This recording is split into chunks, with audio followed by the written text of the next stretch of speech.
हरिओम दादा।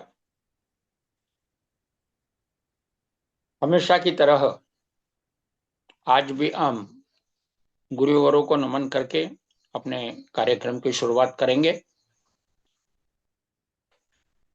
गुरुर्ब्रह्मा गुरुर्विष्णु गुरुर्देवो महेश्वरः गुरुर्साक्षात् परब्रह्म तस्मै श्री गुरवे नमः। गुरवे नमः। गुरवे नमः। मैंने जो भी अध्ययन किया, जो मुझे गुरु प्राप्त हुए, वो रामचरितमानस के गाढ़े अभ्यासक थे। रामचरितमानस में शंकर और पार्वती जी की वंदना दी है, उसको याद करते हुए हम आगे बढ़ेंगे। भवानी शंकरो वंदे श्रद्धा विश्वास रूपिणो याभ्याम विना न पश्यन्ति सिद्धा स्वांत स्थमीश्वरम। इसका मतलब होता है, श्रद्धा और विश्वास के स्वरूप श्री पार्वती जी और श्री शंकर जी की मैं वंदना करता हूं, जिनके बिना सिद्ध जन अपने अंतःकरण में स्थित ईश्वर को नहीं देख सकते। इसी वंदना के साथ हम आज का विषय प्रारंभ करेंगे। तत्पूर्व हमेशा की तरह हम चंद मिनटों के लिए भगवान से नाता जोड़ने की कोशिश करेंगे। कहने का मतलब ध्यान करेंगे। ध्यान करने के पूर्व आंखों से चश्मा उतार लें, आंखें बंद कर लें। किसी देवता का, गुरु का नाम जपते हुए उनकी मूर्ति आंखों के सामने लाएं और धीरे धीरे नामोच्चार में गैप बढ़ाते जाएं।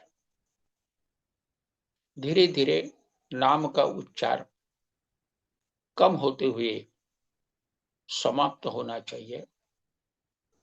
मन शांत होगा और भगवान से नाता जुड़ जाएगा। श्री राम।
श्री राम।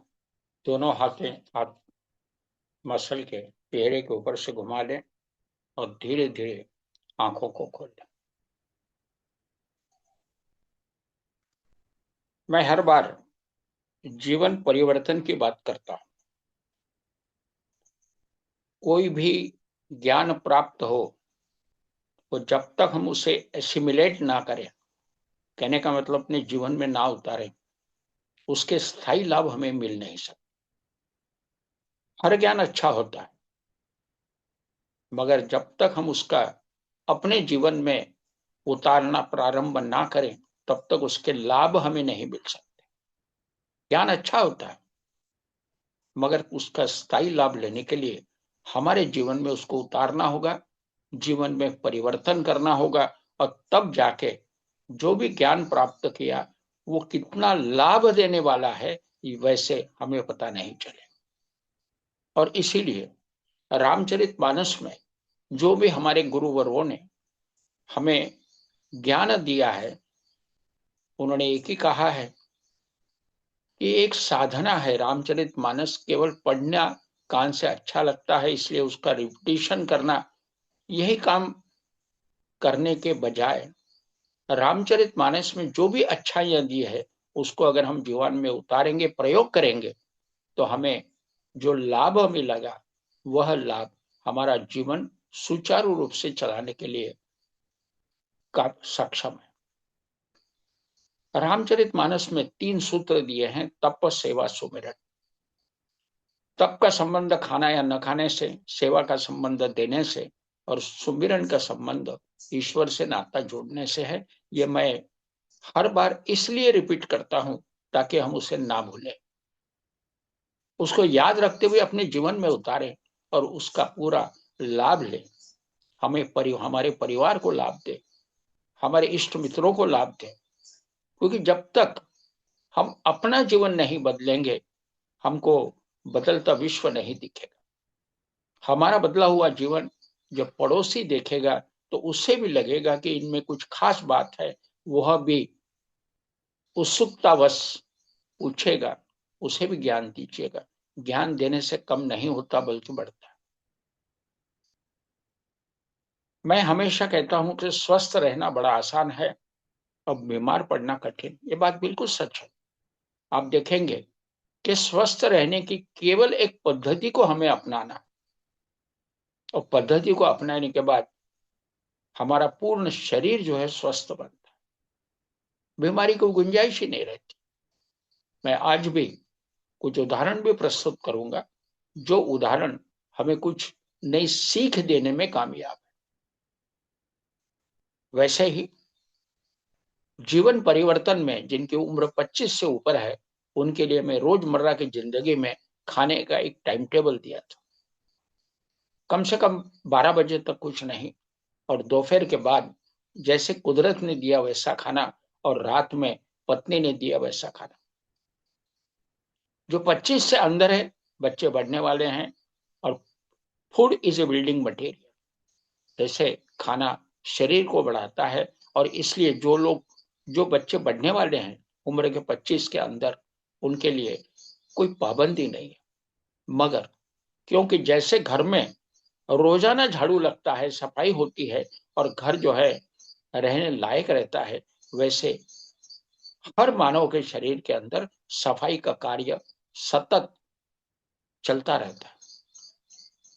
और पेट के विकार मुंह के माध्यम से बाहर आते हैं, और इसीलिए मैं हमेशा कहता हूं कि जीभ के ऊपर जो सफेदा आता है वह बताता है कि आपका हाजमा कितना अच्छा है।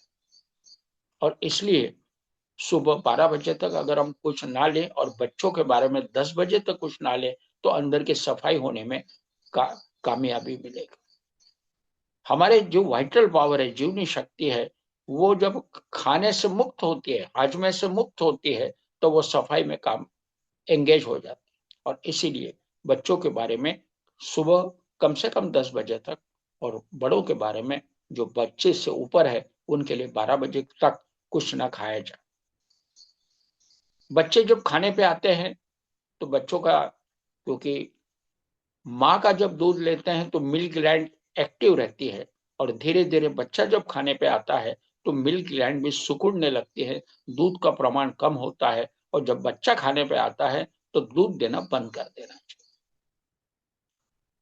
पत्तों का रस, मैंने जिक्र किया था कि पत्तों के रसों में क्लोरोफिल नाम का द्रव्य है जो शरीर का रेजिस्टेंस बढ़ाता है, इम्यूनिटी लेवल मेंटेन करता है। अभी मानसून का वक्त है, हर पौधे को हरे पत्ते हैं, हरे भरे पत्ते, बड़े हेल्दी पत्ते हैं, उसका भी रस हमें लेना चाहिए। दूसरा, फल और सब्जी ज्यादा से ज्यादा, जैसे कुदरत ने दी है। इस प्रकार से अगर हम अपने जीवन में परिवर्तन लाते हैं तो स्वस्थ शरीर करने में कोई देरी नहीं लगेगी। वैसे ही मैंने अंदर की सफाई हेतु एनिमा का भी जिक्र किया था।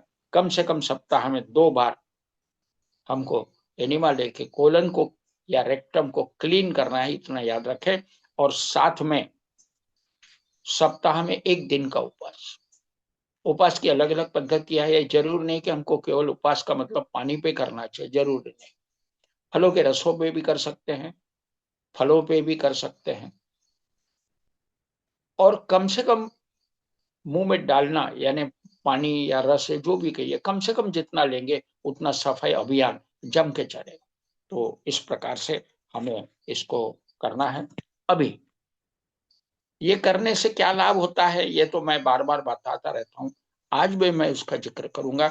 आज का जो विषय मैंने लिया है, मेरा एक फिक्स विषय है, मानव व्यक्तित्व का समन्वित विकास।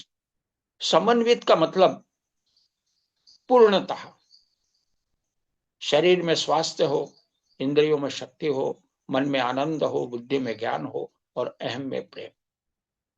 इससे जो वातावरण बनेगा, एक घर, हमारा जो मकान है, ये स्वर्ग बन जाएगा। स्वर्ग बनने हेतु पहल हो। और इसीलिए मैं हमेशा कहता हूं कि मानव व्यक्तित्व का समन्वित विकास होने हेतु हमें कुछ परिवर्तन अपने जीवन में करने हैं।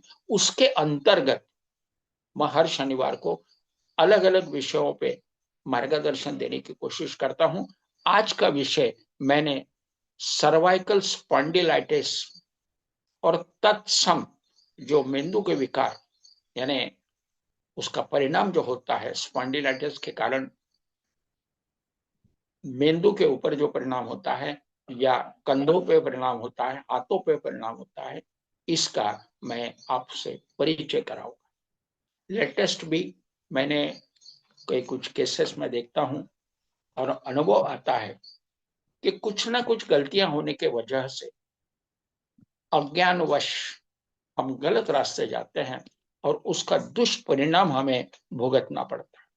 तो क्यों ना हम सही रास्ता अपनाएं। कई बार यह होता है कि गुस्से के कारण, कभी कभी हम नाराजगी के कारण किसी को दोष दे देते हैं। भाई इनके गलत सलाह से, इनके गलत खान पान पद्धति से, इनके गलत ट्रीटमेंट से मेरा नुकसान हुआ। हमारा ये मानना है, बुद्धि हमें दी है भगवान, क्यों ना हम सही रास्ता अपनाएं या कुछ ना करें। जैसे मैंने कहा, तप सेवा सुमिरन। सुमिरन क्या है? कुछ ना करे, कुछ ना करने की सोचे, भगवान से नाता जोड़े, तो भगवान भी अपने को मार्गदर्शन देगा। कि जरूरी नहीं कि किसी मानव ने ही आपको मार्गदर्शन देना चाहिए, जरूर नहीं है। मैं हमेशा कहता हूं कि God is the solution of every problem in the world.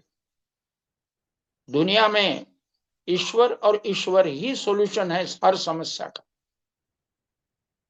और brain is a reservoir of knowledge. ये हमेशा मैं कहता हूं कि brain is a reservoir of knowledge. मगर ये ब्रेन जो है, ये जब तक शरीर जिंदा है तब तक ब्रेन जिंदा है। ब्रेन स्टेबल नहीं है, हमेशा के लिए स्टोर्ड एनर्जी उसमें नहीं है। उसको हमेशा चार्जिंग करना पड़ता है, भगवान से नाता जोड़कर। जब भगवान से नाता जोड़ा रहेगा तो हमें ज्ञान अपने आप मिलेगा। मैं एक बार जिक्र किया था कि विश्व के जितने भी ब्रेन्स है वो आपस में जुड़े, और उन सब ब्रेन का जुड़ाव भगवान से है। और इसीलिए कई बार हम किसी व्यक्ति को याद करते हैं और पता चलता है कि व्यक्ति का फोन आ गया। मेरे बारे में तो कई बार होता है, किसी व्यक्ति को मैं जब याद करता हूं तो उसका फोन आता है, या तो मैं याद आई इसलिए फोन करता हूं, और वो मुझे बोलता है गाडगे साहब 100 साल जियो। मैंने कहा भैया 100 साल जी के क्या करूंगा? कहने का मतलब यह है कि हर ब्रेन दूसरे ब्रेन से जुड़ा हुआ है और सब ब्रेन भगवान से जुड़े, और इसीलिए हम जो भी भगवान से प्रार्थना करते हैं प्रार्थना पहुंच जाती है। मैं तो मेरे रोजमर्रा की जिंदगी में भगवान को याद करता हूं और मैं कई बार भगवान के माध्यम से मुझे मार्गदर्शन, और यही जीवन की सच्चाई है। परिवर्तन लाना इसीलिए आवश्यक है। हम तो ज्ञानी हैं, कई लोग हमें मार्गदर्शन देते हैं। हम जब आंखें बंद करके शांति से बैठ जाते हैं तो हमें अंदर से आवाज आने लगती है, अंदर से कुछ हमें ज्ञान मिलता है, मार्गदर्शन मिलता है, मगर क्या जीवन में कुछ हम परिवर्तन लाए? कुछ नहीं। मैं गए टाइम भी एक उदाहरण आपको दिया था कि एक बर्तन में पानी है और उसमें एक चांदी का कॉइन डाला हुआ है, ऊपर का पानी हिल रहा है, तो हमें कैसे दिखेगा कि नीचे अंदर में पड़ा हुआ कॉइन ये एल्यूमिनियम का है या चांदी का? जब तक ऊपर का पानी शांत ना हो हमें स्पष्ट दिखाई नहीं देगा। वैसे ही है, मन शांत हो, शांत मन में भगवान जो भी सूचनाएं हमें देते हैं वो स्पष्ट रूप से दिखती हैं, स्पष्ट रूप से उसका एहसास होता है, और जब उसको अपने जीवन में उतारते हैं तो परिवर्तित जीवन हमें दिखने मिलता है। कहने का मतलब यह है भगवान से नाता जोड़ना अति महत्वपूर्ण है। सो सुमिरन, मैंने गए टाइम एक उदाहरण भी दिया था कि एक ट्रायंगल है, ट्रायंगल का जो बेस है, बेस के एक कोने में है, ऊपर में मैंने सुमिरन को रखा, और तप और सेवा ये उसके बेस में दो कोने में रखे। तप से शरीर शुद्ध होता है और सेवा से हमारा धन, हमारी वस्तुएं ये शुद्ध होती हैं, क्योंकि धन का वितरण होता है। धन के संबंध में भी मैंने उदाहरण दिया था कि 10% आपके आय से 24 घंटे में से 1 घंटा, और 24 घंटे में से 1 घंटा भगवान से नाता, आय से दशांश, खाने से चतुर्थांश, और 24 घंटे में से 1 घंटा निःशुल्क सेवा। ये ट्रायंगल के एक कॉर्नर, एक कोण जो है वो सेवा है, और दूसरा कोण जो है तप है, और ऊपर का है एपेक्स। एपेक्स जो है उसको मैं सुमिरन बोलता हूं। सुमिरन यानी भगवान से नाता जोड़ना, और एपेक्स का सबसे ज्यादा इंपॉर्टेंस, वो शरीर को भी चलाता है, आपके जीवन में परिवर्तन भी लाता है, और इसलिए विचारों में परिवर्तन, भगवान से नाता जोड़ना बड़ा महत्वपूर्ण, और इसलिए ये जरूर कोशिश करिएगा और रोजमर्रा की जिंदगी में परिवर्तन लाइएगा। केवल सुनने से नहीं होगा। आज मैंने कुछ कह दिया है, घंटा बोला, 2 घंटे बोले, 3 घंटे बोले, हर शनिवार को बोलता हूं, मगर जब तक आप अपने जीवन में परिवर्तन नहीं लाएंगे सुचारू रूप से जीवन नहीं चलेगा। जीवन में शांति लानी है, ध्यान करना है, शरीर में स्वास्थ्य लाना है, खान पान में परिवर्तन करना है।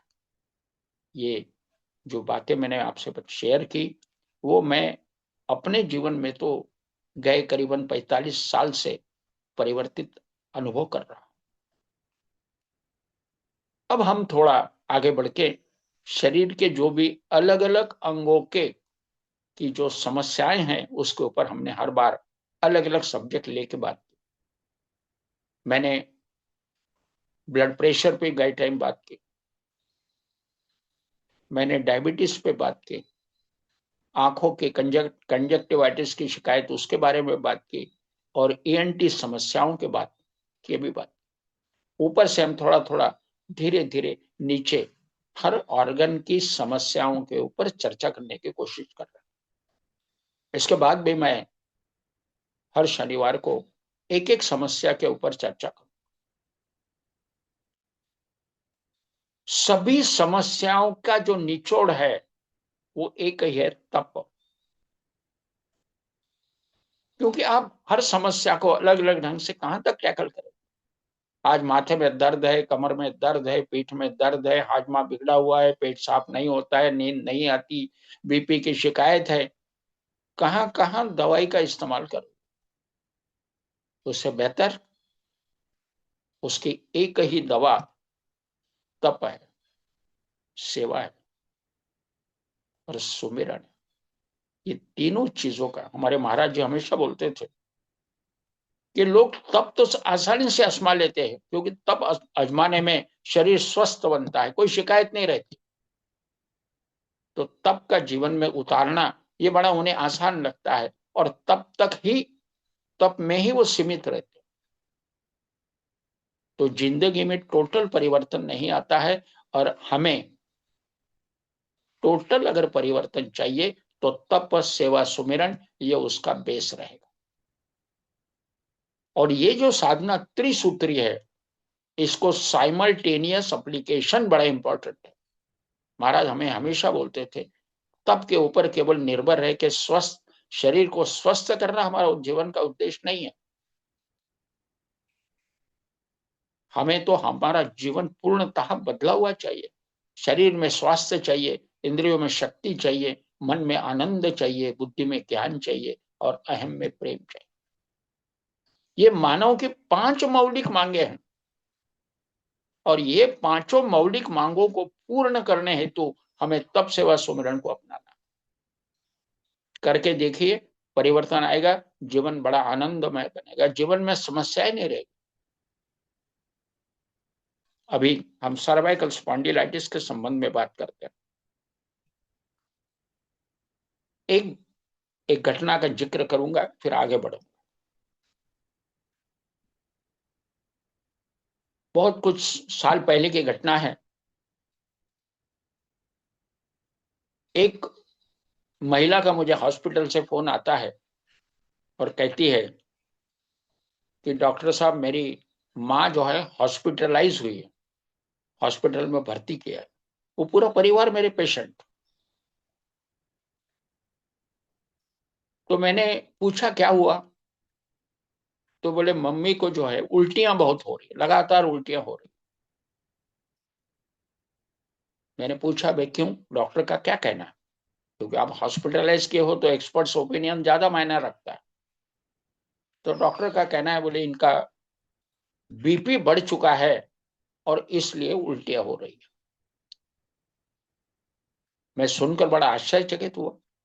बढ़ते बीपी में उल्टियां होती है तो मैं पहली बार सुन रहा हूं। मैंने कहा नहीं, कहीं ना कहीं कुछ गलत सोच है। मैंने कहा और क्या क्या तकलीफ है। बोले मम्मी के गर्दन में दर्द होता है, और मम्मी जब भी थोड़ी मुंडी नीचे करती है और तुरंत उल्टे हो जाती है। मैंने कहा बेटा, कारण तो तूने ही मुझे बता दिया। तेरे मम्मी को सर्वाइकल स्पॉन्डिलाइटिस है, और सर्वाइकल स्पॉन्डिलाइटिस का एक लक्षण है। हम होम्योपैथिक फील्ड में भी या नेचुरोपैथिक फील्ड में भी हम लक्षणों पे काम करते हैं। मैं उसका लक्षण है, दूसरा कोई कारण नहीं। बीपी से क्या लेना देना, कोई मतलब नहीं।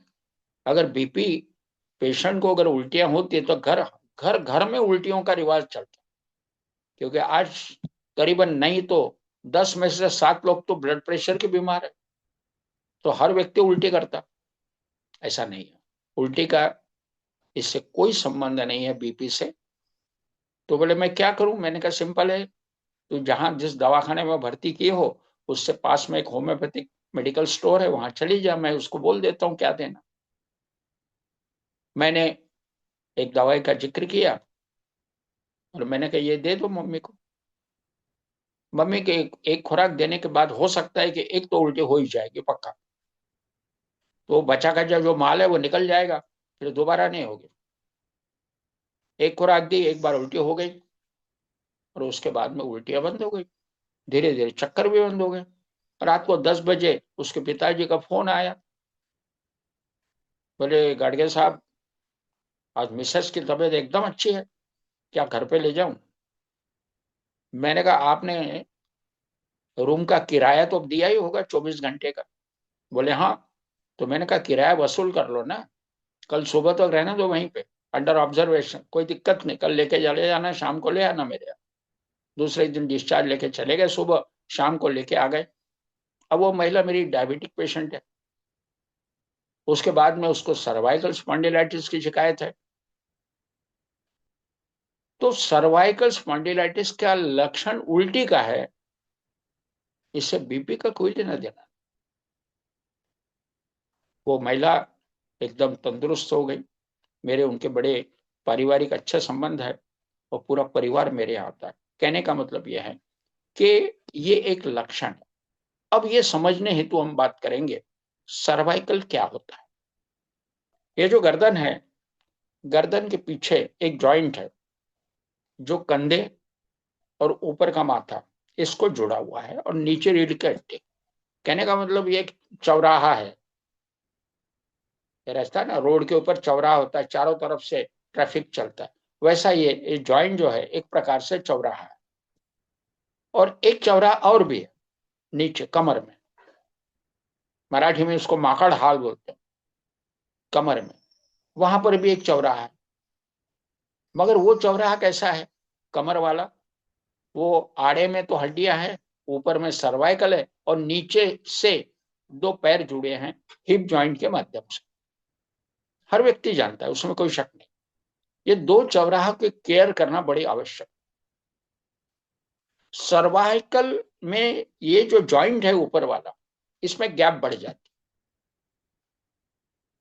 अब गैप बढ़ने के कारण होता क्या है कि पूरे रीढ़ के हड्डी के माध्यम से हमारी सेंसरी सिस्टम और ब्लड सर्कुलेशन की जो भी सिस्टम है वो पास होती है। वो सबका कनेक्शन ब्रेन से जुड़ा हुआ है। सो ब्रेन से जो भी कंट्रोलिंग सिस्टम पास होती है, खून की नलिकाएं या सेंसरी सिस्टम पास होती है, वो सर्वाइकल, रीढ़ की हड्डी, कमर, इसके माध्यम से पास होती है। अब यहां पे अगर गैप हो जाए तो कहीं ना कहीं सेंसरी सिस्टम भी दब जाती है, खून की नलिकाएं दब जाती है। और उसका परिणाम क्या होता है, अब मेरे यहाँ पेशेंट आते हैं, साहब मेरे बाएं हाथ में चींटियां दौड़ती। कहने का मतलब बायां हाथ सुन्न हो जाता। कोई महिला कहती है या कोई पेशेंट कहता है मेरा दाहिना हाथ सुन्न हो जाता। कोई बोलता है कि मेरे गर्दन में पूरी चिटियां चलती है, वो सुन्नपन आ जाता। कहने का मतलब जो सेंसरी सिस्टम वहां पे दब जाती है, जो ब्लड सर्कुलेशन की नलिकाएं जो दब जाती है, वो फ्रैक्शन ऑफ सेकंड के लिए खून दौड़ना रुक जाता है। रुक जाता है कहने का मतलब फ्लो में फोर्स नहीं रहता है। और यही ब्लड फ्लो अगर ब्रेन को एक फ्रैक्शन ऑफ सेकंड के लिए भी कम मिले तो चक्कर आ जाते हैं। चक्कर आने की वजह वही है, circle obstruction in circulation. Obstruction in circulation causes disease, ये मैंने गए टाइम बोला भी था। Entire body is a circulatory system. पूरा शरीर जो है ये सर्कुलेटरी सिस्टम पे आधारित है। और जहां भी सर्कुलेशन रुक जाएगा वहां पे सुन्नपन आएगा। और इसलिए कई लोगों को, अभी जैसे कई कई बार हम लोग एक जगह बैठ जाते हैं, उसके बाद में जब उठ के हम लोग चलने लगते हैं तो पैरों में भारीपन आ जाता है, सुन्नपन आ जाता है। ये वही लक्षण है, ब्लड सर्कुलेशन प्रॉपर नहीं हुआ, क्योंकि कुछ समय तक हम बैठे हुए थे और फिर थोड़ा रुक जाते हैं, पैर पटकते हैं और उसके बाद हम चालू हो जाते। मैंने कई टाइम एक उदाहरण दिया था, बहुत पुराना उदाहरण है वो, मगर फिर भी दोहराना चाहूंगा। बड़ा सुंदर उदाहरण। कोरोना के समय रात में 1:30 बजे मुझे एक महिला का बंबई से फोन आता, और फोन पे उसका आवाज जैसे रो रही ऐसा लग रहा। मैंने कहा क्या हुआ? बोले डॉक्टर साहब मेरा दाहिना हाथ और दाहिना पैर जो है सुन्न हो गया, मैं क्या करूं?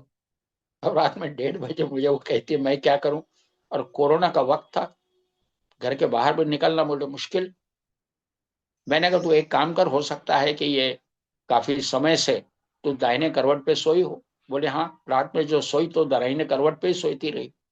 तो मैंने, हो सकता है सर्कुलेशन प्रॉपर नहीं होने के कारण ये सुन्नपन आया है, तो तू एक काम कर, दूसरे हाथ के अंगूठे का जो नाखून होता है वो दाहिने हाथ के अंगूठे के नाखून पे घिस, ऐसा घिस।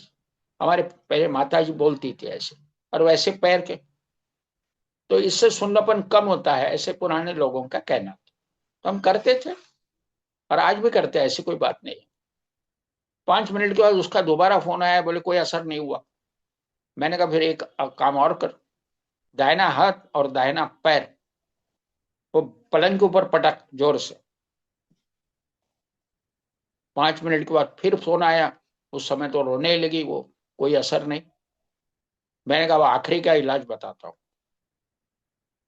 कैसे भी उठ, गैस के बाद जा, पानी गर्म कर, बाथरूम में जाके उड़ेल दे दाहिने अंग के ऊपर या पूरे शरीर पे, और तू भी सो जा और मुझे भी सोने दे। मैंने कह दिया। वो उठी, उसने पानी गर्म किया, पानी शरीर पे ले लिया और जाके सो गई। तो ये बात मुझे सुबह बताई उसने। 15 मिनट हुआ, 20 मिनट हुए, आधा घंटा हुआ, फोन नहीं आया, मैं भी चिंता में लगा। मैंने कहा मैंने तो डांट दिया, मगर असर क्या हुआ ये पता नहीं। अब मैंने कहा मैं फोन करूं, हो सकता है नींद लग गई हो तो डिस्टर्ब हो जाएगी, बेहतर है मैं कुछ नहीं करता। ध्यान में बैठा, भगवान से प्रार्थना की और सो गया। सुबह 9 बजे तक राह देखी फोन की, आखिर मुझे फोन करना पड़ा। मैंने फोन किया, वो उठी, बोले आपके फोन ने मुझे उठाया। मैंने कहा क्या हालत है तेरी? बोले कुछ नहीं, आपने जो इलाज बताया लाजवाब सिद्ध हुआ।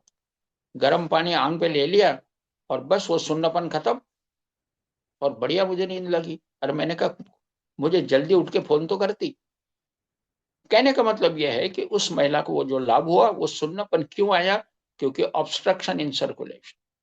ये बात याद रखें, जहां भी ऑब्स्ट्रक्शन है वहां पे सुन्नपन आता है। और इसलिए सुन्नपन आना ये रोग नहीं है।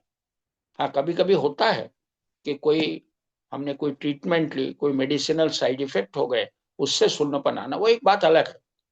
वो मेरा क्षेत्र नहीं, इसलिए उसके ऊपर मेरा कमेंट करना उचित नहीं।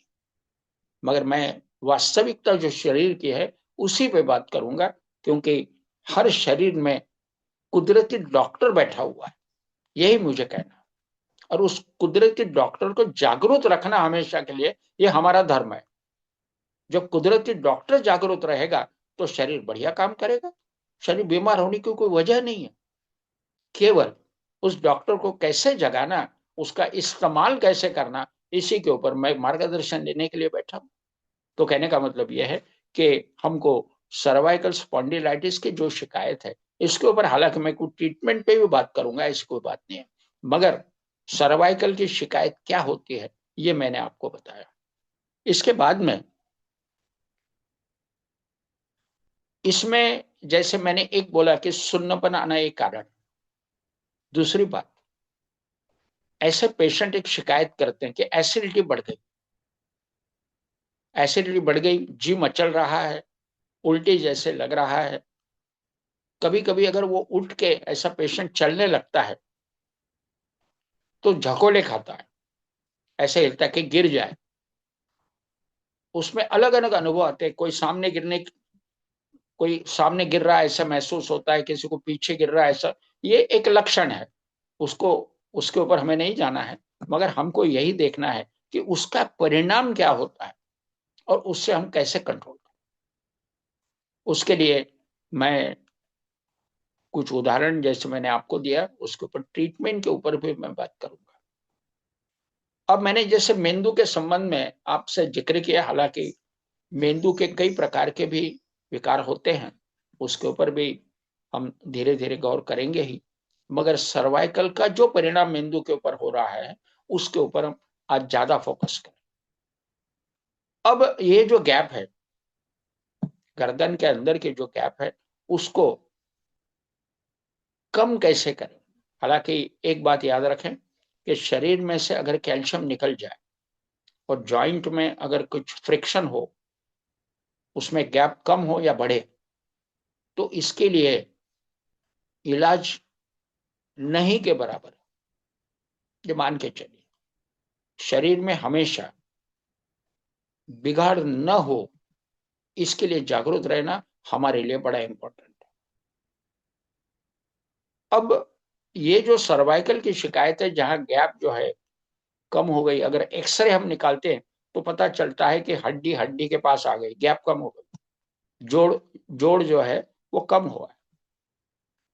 ये बढ़ते उम्र के अनुसार जोड़ नजदीक आते हैं, और इसलिए आप देखेंगे कि जैसे उम्र बढ़ती है वैसे हाइट कम होती है। इसका जिक्र मैंने इसके पहले भी किया। जोड़ नजदीक आ जाते हैं और उसमें अगर मूवमेंट आ गई और हड्डी अगर हड्डी को घिस रही है तो उसमें फ्रिक्शन के कारण अंगार होना, दर्द होना, ये लक्षण आते हैं। इसको हम संधिवात भी बोल सकते हैं। संधि का मतलब जॉइंट, और उसका वात कहने का मतलब उसके जो भी लक्षण है। और शरीर में संधिवात के संधि बहुत है, जॉइंट्स काफी है बॉडी में, और हर संधि का इलाज अलग अलग ढंग से करने के जगह पे उसका कॉमन इलाज करना हमारे लिए ज्यादा महत्वपूर्ण। अब कॉमन इलाज में मैंने हरे पत्तों के रस का भी जिक्र किया था, और खास जिन लोगों को संधिवात की शिकायत है उनके लिए मैंने करेला, टमाटर और खीरा इसका जूस लेने के संबंध में बात की थी। एक करेला, एक टमाटर और एक खीरा। खीरा या ककड़ी, ककड़ी के छिलके निकाल दो और तीनों चीजें काट के मिक्सी में डालो, एक गिलास पानी डाल के जूस छान लो। उसके अंदर केवल थोड़ा सेंधा नमक और नींबू डाल के एक गिलास जूस रोजाना मॉर्निंग में ले लो। टट्टी मुंह हाथ धोना सब निपट गया। थोड़ा लेट भी ले सकते, कोई दिक्कत। इसके तीन फायदे मैंने पहले भी जिक्र किया। जोड़ों की समस्याएं कम होती है। कई बार शरीर में ब्लड में अगर टेस्ट किया जाए तो यूरिक एसिड का प्रमाण बढ़ा रहता है, और यूरिक एसिड करेला, टमाटर और खीरा के जूस से कम होता है, और जोड़ों की समस्याएं से छुटकारा मिलता है। चाहे वो घुटने का दर्द हो, कमर का दर्द हो, एडी के जॉइंट का दर्द हो, सर्वाइकल का दर्द हो, चाहे जो जॉइंट्स की प्रॉब्लम, कभी कभी शोल्डर पेन्स भी आते हैं, हिप जॉइंट के पेन्स भी आते हैं, ये जोड़ों की समस्या है। और इसलिए करेला, टमाटर और खीरा का जूस 1 महीना, 1 से 3 महीने तक अगर आप लेते हैं तो निश्चित है कि संधिवात की शिकायत से छुटकारा मिलने में आसानी होगी। उसके बाद रोजमर्रा की जिंदगी में मैंने हरे पत्तों का रस का भी जिक्र किया। हरे पत्ते कौन से ये भी हर बार गिनवाया, आज मैं दोबारा बताना चाहूंगा। 3 पत्ते भगवान के, बेलपत्री, तुलसी और दुर्वा। 3 पत्ते सब्जी के, कड़ी पत्ता, पुदीना और धनिया। 6 हो गए। और 3 पत्ते ऐसे हैं, एक है मूंगना यानी शेवगा मराठी में बोलते हैं, उसके पत्ते, उसमें कैल्शियम बहुत है। दूसरा है सीताफल, सीताफल के पत्तों में शुगर कम करने के गुण है। और उसके बाद आएगा आंवला, आंवला में विटामिन सी है। आंवले ना रहे तो आंवले के पत्ते इस्तेमाल कर सकते हो। तो ये 3 पत्ते हो गए, शेवगा, सीताफल और आंवला। तो कुल 9 पत्ते हो गए। अब उसको राउंड अप कर दो 10। तो एक रामदेव बाबा का भी एक एक पत्ता है, एलोवेरा, कोरफड मराठी में बोला जाता है। सो एलोवेरा के 1 1.5 इंच का टुकड़ा लीजिए, छिलके को निकाल दीजिए, गूदा को इस्तेमाल कर लीजिए। तो 10 प्रकार के पत्ते हो गए। हालांकि मैंने इसके पहले जब बालों की समस्याओं पे बात की थी तो काफी और पत्तों का भी मैंने एडिशन किया था। हालांकि इतने पत्ते इकट्ठा करना भी बड़ा मुश्किल होता है। कभी कभी ये होता है कि भाई घर में पालक पड़ी हुई है, पालक के पत्ते डाल दो। कोई आंबट चूका पड़ा हुआ है, उसके पत्ते डाल, कोई दिक्कत नहीं।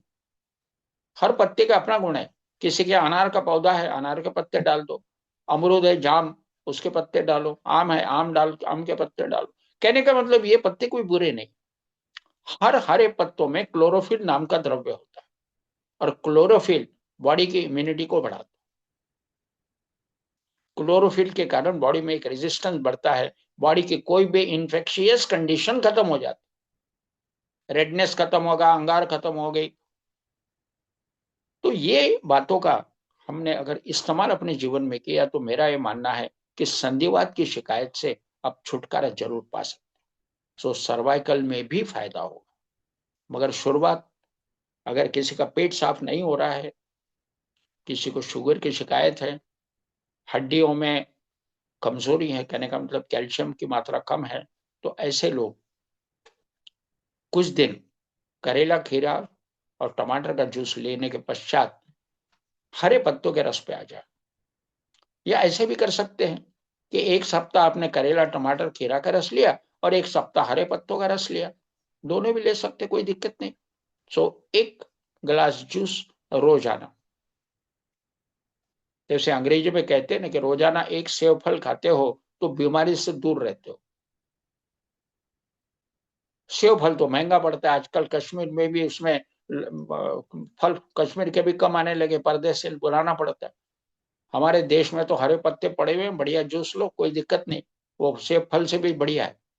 कहने का मतलब यह है कि इस चीज का अगर हम इस्तेमाल करते हैं तो काफी समस्याओं से छुटकारा हमें मिल सकता है। अभी थोड़ा और आगे बढ़ेंगे। मैंने बाराक्षार के संबंध में बात की थी। बाराक्षार में एक काली फॉस करके एक शार्क मैंने जिक्र किया था। काली फॉस 6X, मैंने कई टाइम उसका एक कंपनी है स्विट्जरलैंड की, उसका बोतल का फोटो भी डाला था। बायोफॉर्म बायोफोर्स नाम की कंपनी, या हमारे भारतवर्ष में SBL नाम की कंपनी, इनके प्रोडक्ट अच्छे, कोई इस्तेमाल करने में कोई दिक्कत नहीं। कालीफॉस 6X एक 25 ग्राम की आप टिकिया ले आइए, डब्बी ले आइए और 4 गोली सुबह दोपहर शाम ले लीजिए। ये बढ़िया ब्रेन टॉनिक है, मेमोरी को बढ़ाता है। और जहां भी चक्कर की शिकायत है, आंखों के सामने अंधेरा आना, उसके कारण जैसे शरीर घूम रहा है या मकान घूम रहा है ऐसा महसूस होना, इसके ऊपर कालीफास एक लाजवाब काम करता है। और बीपी भी नॉर्मल रहता है, बीपी के ऊपर बढ़िया उसका रिजल्ट है। तो ये कालीफास आपको सर्वाइकल में जो चक्कर आते हैं उसके लिए तो कालीफास हो गया। उसमें बीपी की अगर शिकायत जुड़ गई तो चक्कर ज्यादा भी आ सकते हैं, इसलिए कालीफास एक लाजवाब सिद्ध हो। उसके बाद में होम्योपैथिक फील्ड में अगर हम बात करेंगे तो चक्कर के ऊपर एक लाजवाब लाजवाब, नोट करके रखिएगा, इसका पैरेलल आपको मेडिसिन शायद ही मिले, शायद ही मिले। आप वर्टिन इस्तेमाल करते हो, अक्सर डॉक्टर वर्टिन का जिक्र करते हैं। नो डाउट वर्टिन से फायदा होता ही है, मगर वर्टिन से भी बढ़कर मेरे पास दवा का नाम है, मैं आपको बताना चाहूंगा। इसका जिक्र करिए, मिनटों में नहीं सेकंडों में चक्कर बंद हो जाएगी, मिनटों में नहीं सेकंडों में। उसका नाम है, जैसे ये काली फॉस है, उसका एक काली से ही, काली के ग्रुप में ही वो आता है, काली ब्रोम करके, काली ब्रोम, KALI काली, BROME ब्रोम। हालांकि ब्रोम इज शॉर्ट फॉर्म मैंने बताया, वो आपने काली ब्रोम बोला तो वो मेडिकल वाला समझ जाता है। काली ब्रोम, उसके अलग अलग पावर्स है। 6 पावर की एक खुराक भी आपने ली तो कैसे भी चक्कर बंद हो जाए, 6 पावर। उसके बाद उसकी 6 के बाद 12 पावर भी मिलता है, ना मिले तो 6, उसके बाद 30, 30 के बाद 200 और 200 के बाद 1M, 1000। इतने के यहां तक से जाने की जरूरत ही नहीं पड़ेगी। 6 और 30 में शायद जिंदगी कई साल निकल जाए। एक उदाहरण मैं आपको दूंगा।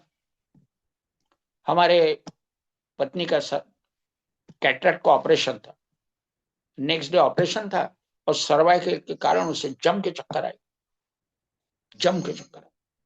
अब मैंने कहा मैं डॉक्टर को फोन करूं तो डॉक्टर तो बोलेगा फिजिशियन को कंसल्ट करो और 8 दिन के बाद मेरे यहाँ। मैंने कहा ये ऑपरेशन टल जाएगा, क्या करूं?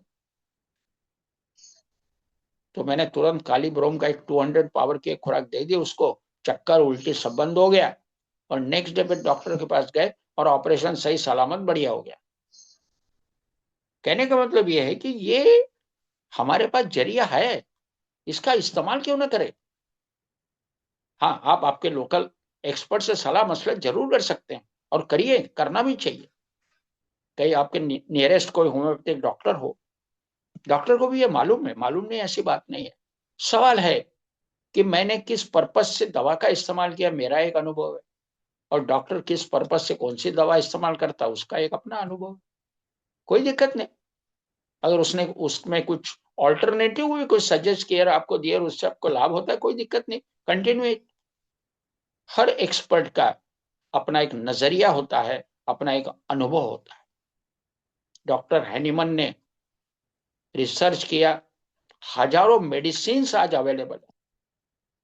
डॉक्टर शुशलर ने बायोकेमिक सिस्टम को डेवलप किया, 12 दवाइयां मार्केट में लाई।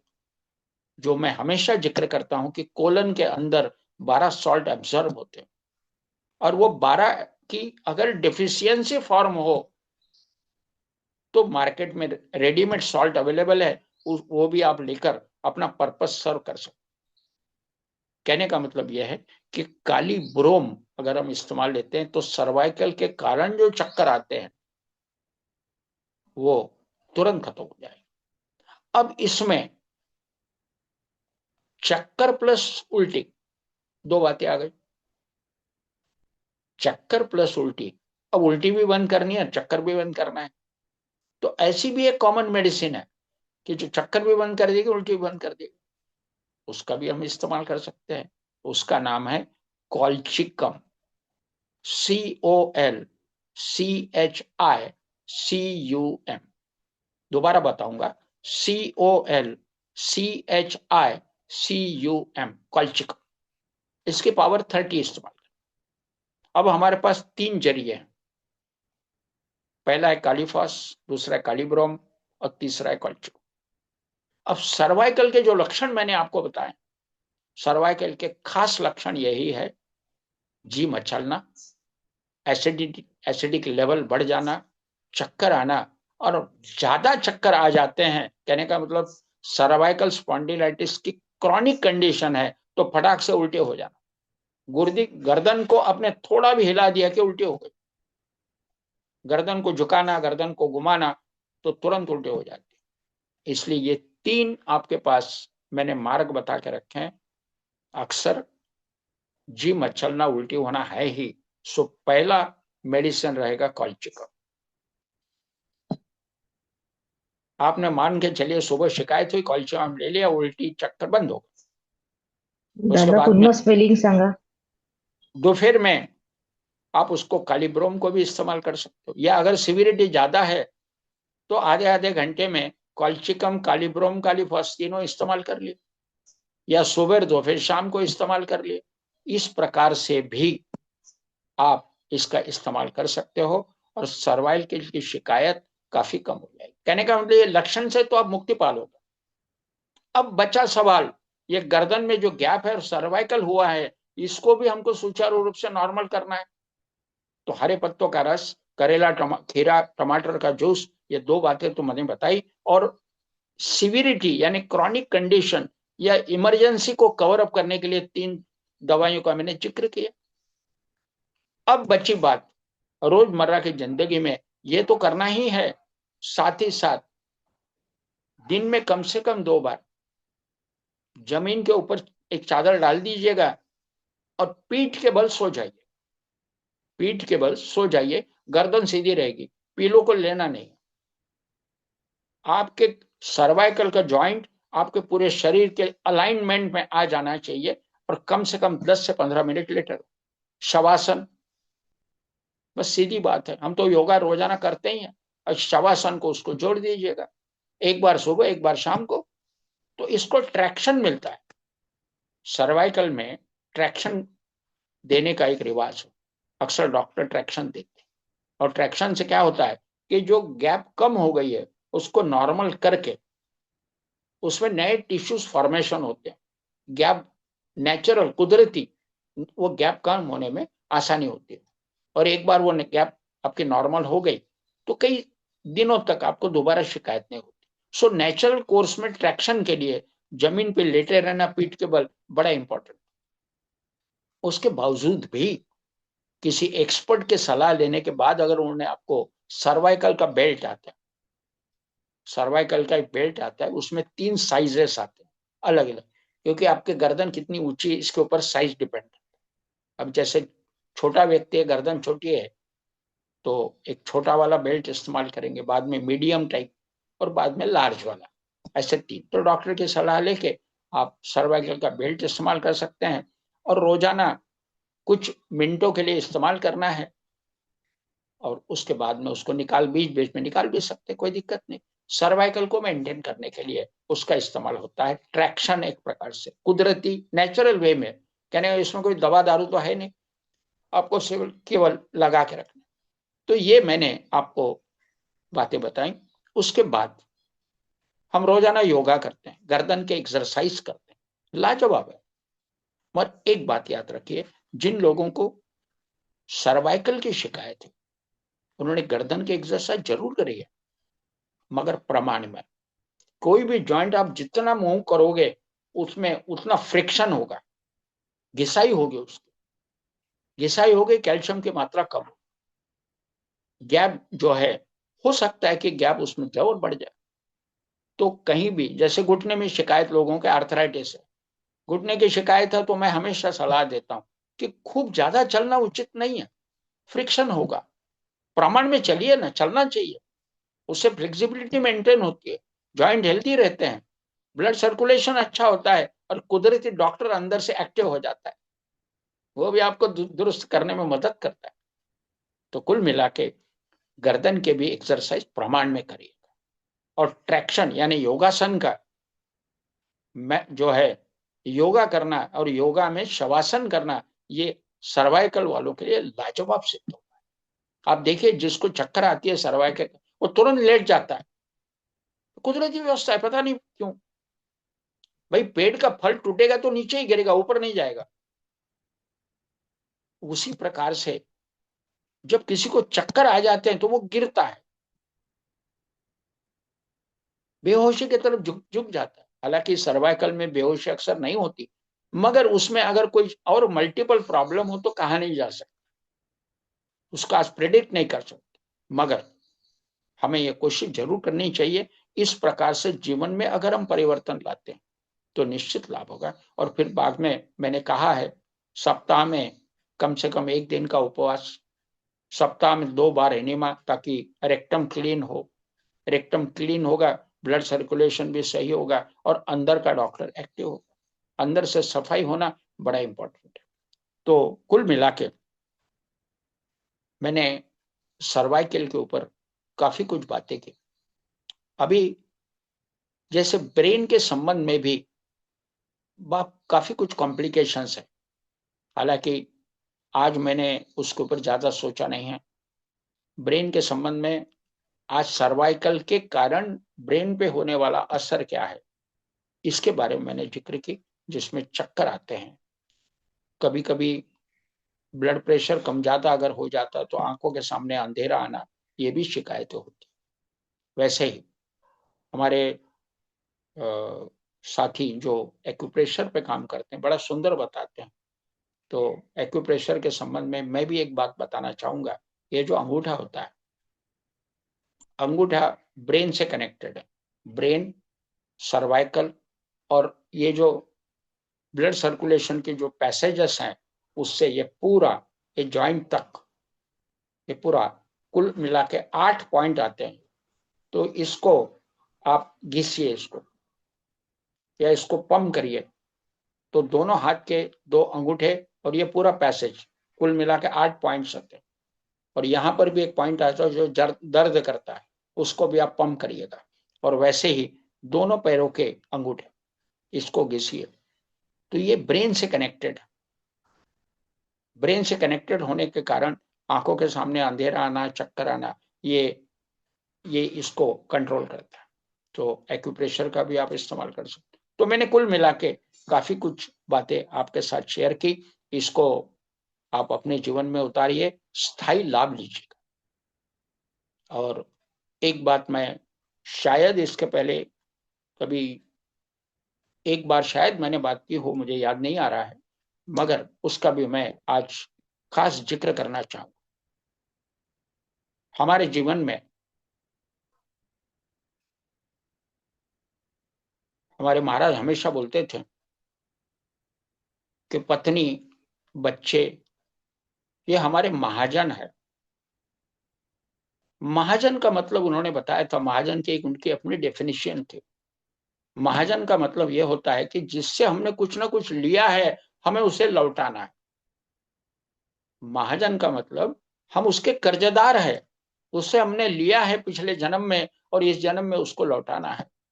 बच्चा हुआ, बढ़िया उसको पढ़ाओ लिखाओ, शादी ब्याह करा दो। बच्ची है उसको पढ़ाओ लिखाओ, उसकी शादी कर दो। और पत्नी है जो आपके संसार में सहायक है, उसको भी अच्छा ज्यादा से ज्यादा देने की कोशिश करो। कुल मिला के ये महाजन से छुटकारा अगर पाना है तो देने का रिवाज करो। कहने का मतलब हम कर्जदार है तो वैसे ही पता नहीं कि हम किस किस लोगों के कर्जदार हैं। तो कुल मिला के भगवान को साक्षी मानते हुए, आंखें बंद करते हुए, एक कर्जा एक पद्धति है, उस पद्धति के माध्यम से कर्जे को दे सकते हैं, कम कर सकते हैं। उसको हम बोलते हैं तुलादान। तुलादान का हमारे संस्कृति में काफी महत्व है। तुलादान का मतलब होता है, तीन चीजें उसमें आती है। वजन से 1 किलो ज्यादा अनाज, पुराना एक वस्त्र और दक्षिणा, ये तीन चीजें आती है। इसका जो भी क्रॉनिक घर में पेशेंट है, कोई भी व्यक्ति हो, क्रॉनिक अगर व्यक्ति है कि मल्टीपल प्रॉब्लम्स उससे हैं, बार बार डॉक्टर के पास जाना पड़ रहा है, बार बार शिकायतें बढ़ रही है, खूब मेडिसिन खानी पड़ रही है, बीपी भी है, डायबिटीज भी है, सर्वाइकल भी है, ऐसे कई शिकायतें हैं, तंग आ गया है व्यक्ति, अंदर का डॉक्टर जो है थक गया है काम करके, या इम्यूनिटी इतनी डाउन हो गई है कि रिकवरी हो ही नहीं रही। हालांकि जो भी ये बातें मैंने बताई है वो सभी वहां लागू होती है, सभी लागू होती है। साथ ही साथ क्रॉनिक पेशेंट के लिए मैं तुलादान का महत्व बताना चाहूंगा कि कोई व्यक्ति अगर 50 साल का वजन, 50 किलो वजन है, 1 किलो ज्यादा, 51 किलो अनाज, जहां भी अन्नदान होता है, जिस संस्था पे आपका विश्वास है, वहां वो अन्नदान के तौर पे वो गेहूं गेहूं बोलो, चावल जो बोलो, जो भी है वो आप दे दीजिए। दूसरा, आपका पुराना वस्त्र, अलमारी पड़ा है, आप इस्तेमाल नहीं कर रहे हो, पड़ा है, पुराना वस्त्र जो भी व्यक्ति पहनता है उसे आप बहाल कर दीजिए। और तीसरा है दक्षिणा। दक्षिणा में आप जो चाहत रखो, 51, 101, 21, जो भी आप चाहते हो वैसे दक्षिणा दे दी। हमारे यहाँ विदर्भ में गजानन महाराज मंदिर है, शिरडी साई बाबा के मंदिर है महाराष्ट्र में। तो जो लोग उस इर्द गिर्द रहते हैं उनको मैं वहां जाके अन्नदान के लिए अनाज देने को कह देता हूँ और दक्षिणा देने को। और आपके घर में काम करने वाली महिला या पुरुष जो भी हो, उनको आपका पुराना वस्त्र जिसको होता है उसको आप दे दीजिए। तीन चीजें करिए, वजन से 1 किलो ज्यादा अनाज, पुराना वस्त्र और दक्षिणा। इसको हम लोग तुलादान बोलते हैं। तुलादान का बड़ा महत्व है। मैंने इसके पहले कुछ उदाहरण भी आपको दिया था, अभी आज उसको नहीं बोलूंगा। मगर तुलादान करने से अंदर का डॉक्टर एक्टिव होता है, क्योंकि कर्जा उतर गया है, महाजन का कर्जा हमने दे दिया है, और इसलिए कर्जे से मुक्ति पाते हैं। कर्जे से मुक्ति पाना कहने का मतलब 3 कलर के कोट आते हैं, एक सफेद कोट, एक खाकी कोट और एक काला कोट। और ये तीनों जो है वो कर्जा अपना लेने के पीछे पड़े रहते हैं। तो पहले वॉलेंटरली अगर हम कर्जा दे देते हैं तो अब कर्जे से मुक्त हो जाएंगे, कोई हमसे निचोड़ेगा नहीं। और इसलिए इसको अपनाना बहुत जरूरी है। और मैंने आज काफी महत्वपूर्ण बात आपके साथ शेयर की। अगली बार हम अलग विषय लेके आगे आएंगे। मगर एक याद रखिएगा कि जो भी चीजें मैं बता रहा हूं उसको जब तक आप अपने जीवन में नहीं उतारोगे तब तक आपको अनुभव नहीं आएगा। मैं जो बता रहा हूं ये सच्चाई है, जिसको मैंने अपने जीवन में उतारा है, रोजमर्रा की जिंदगी उसको जी रहा हूं। और आप भी उसका स्थायी लाभ लेने की कोशिश करिए। इतना कहते हुए मैं अपने विचारों को, अपने शब्दों को विराम देता हूं। अगली बार अगला विषय लेके हम लोग आगे आएंगे। और इतना कहकर हम भगवान से प्रार्थना करते हैं, सर्वे सुखिनः सन्तु, सर्वे सन्तु निरामया, सर्वे भद्राणि सन्तु मा विद्विषाः। भगवान सबको सुख दे, सबको स्वास्थ्य दे, इसी कामना के साथ